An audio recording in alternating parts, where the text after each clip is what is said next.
RFK hit the right note on Capitol Hill on the polio vaccine. Polio vaccine's fine. The last few years, science became religion. But millions of school children, millions of people's small businesses, I understand millions of all lives of that. were totally upended on get things it. that ultimately we deeply regret. Let's go. RFK Jr. is in the next in the targets. He's doing great, though. Trump supports him. But this is kind of the next move after the Pete Hegseth, where the media tried to sabotage him, and he came out strong. RFK Jr. is such an outlier that the media doesn't even know what everyone is going to think about them. So as the media tries to tell you what to think, welcome to John, Mike, Keen. Let's watch Scott Jennings mop the floor with the panel. I think there's a number of things going on today. Number one, RFK hit the right note on Capitol Hill on the polio vaccine. Polio vaccine's fine. The boss, Trump, laid down the marker. We're not touching the polio vaccine. This was a frenzy over the last few days. This was totally put to bed today. So that's number one. Number two, if I were in their shoes, I would just simply say everything we do is going to be based on science and evidence-based decision making, because that's all anybody really wants to hear. And if I were further advising RFK and Donald Trump on vaccines or anything else, I would say, I'd like for science to go back to be science. Remember when in the days when science was science? Before science is just another area of expertise where experts have been wrong about everything. Remember, it was even the medical exam that they gave to Joe Biden, where the experts said that he was sharp as a tack and he was fine. Experts. The experts lied to you. Even economic experts about the economy lied to you. So Scott Jennings here is saying he's ready for science to get back to being science. That is, when they just look at the evidence and we just follow the evidence. Remember those days? Well, they're not doing that anymore. Now, they specifically bring up vaccines because RFK Jr. Has been some kind of an anti-vaxxer. That's the label that's given him. I have to really clarify that. He came out and moderated his position, but actually he clarified what he said all along. All he said was he wants more studies, he wants more science, he wants more information.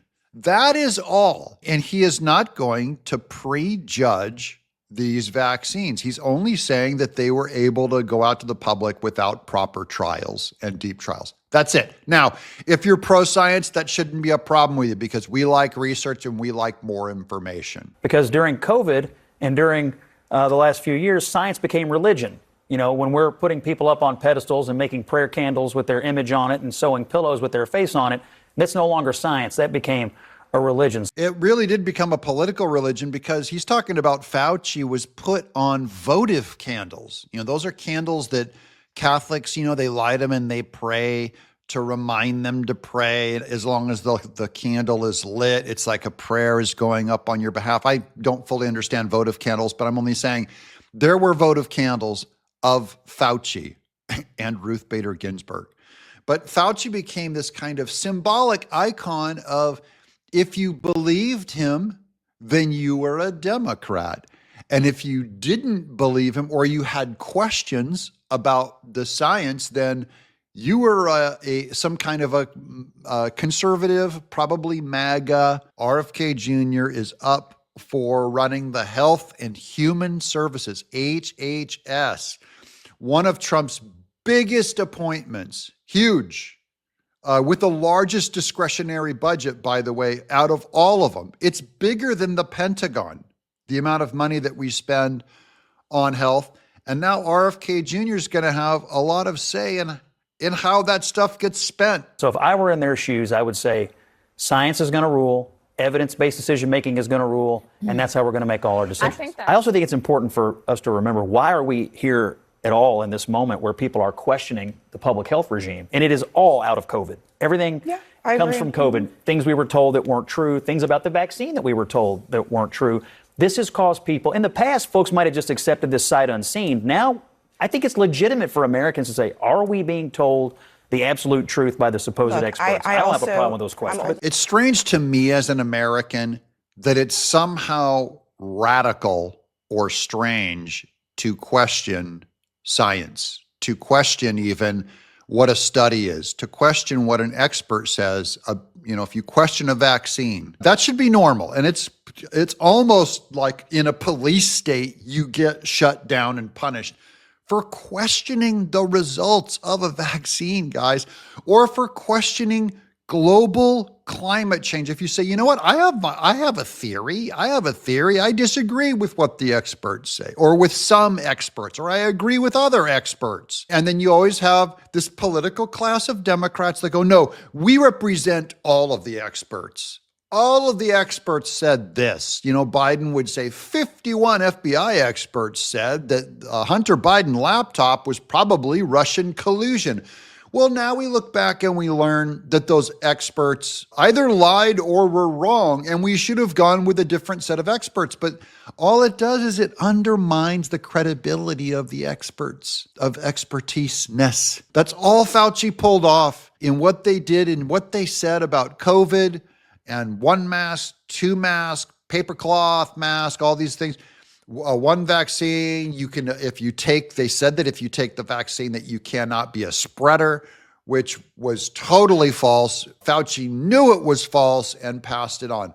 So I'm only saying you discredited yourself. You guys, you earned this. Same thing with big media. Big media jammed so many lies down your throat that they deserve getting kicked out of normal, polite conversation and be thrown out in the wilderness. We don't believe you anymore. But millions of school children, millions of people's small businesses, I understand millions of all lives of that. were totally upended on get things it. that ultimately we deeply regret. But it wasn't necessarily all because of science. And I think what we It was do because a we were lot of lied time, to about the science. Well, I mean, They made it up. Well, let me just say this. 6 feet If made I up. would have asked 6 feet distancing, completely made up. And people resent it. And then people came out and said, no, this is done to be done in the name of science. And so if you attach science to a whole bunch of lies, and I don't even, this is hypothetical about any lies. If someone comes to you and says science, says the moon is made of cheese, and you find out it's not made of cheese, it doesn't damage the reputation of the moon. It damages the reputation of the scientists that told you a lie about the moon. So now people are upset that a very much outsider and a very much an original thinker like RFK Jr. is going to be put in charge of the people of the Health and Human Services who lied to everyone. And I'm only saying if RFK Jr., maybe he believes something false, but you know what? He doesn't come off to me as a liar. How about you guys? Is RFK Jr. wrong? Is he lying? Or is he right? I'm John Mike Kane.